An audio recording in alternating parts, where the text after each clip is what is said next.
Taliban is hunting Americans, says California mom to be left behind in Afghanistan. A pregnant woman named Nasria, a California native, flew to Afghanistan in June to visit family and get married. As of early September, she remained one of the estimated 100 to 200 Americans left behind in the chaotic withdrawal of U.S. forces, according to a report. Now that the U.S. military is gone, the Taliban is hunting Americans, she told The Voice of America. I think to myself, am I going to make it home? Am I going to end up living here? Am I going to end up dying here? What's going to happen?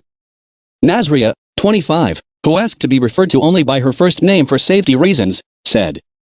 Apparently they're going door to door, trying to see if anybody has a blue passport, she said. Last week, U.S. Representative Darrell Issa, R-Calif, who has been working to rescue Americans remaining in Afghanistan, said during an appearance on Fox News that Nasria had been kicked in the stomach by Taliban fighters.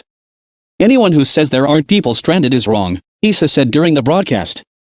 As the country fell to the Taliban, Nasria and her husband, an Afghan national, hurried to the overcrowded and chaotic Kabul airport in an effort to evacuate.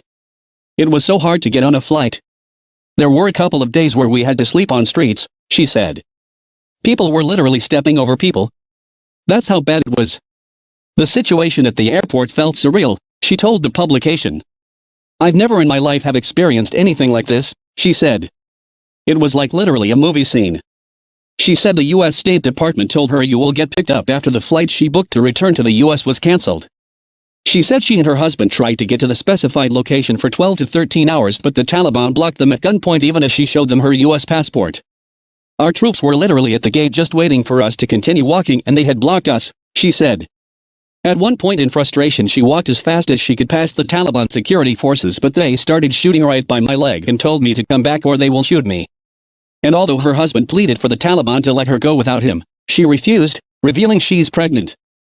My child is going to need a father and I'm going to need a husband by my side, she said, adding that she knew once she left Afghanistan she would never return.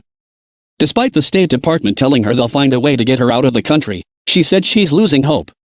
If I was only 15 steps away from the airport and I was told people are going to come out of the airport to get me, so what hope am I supposed to have now?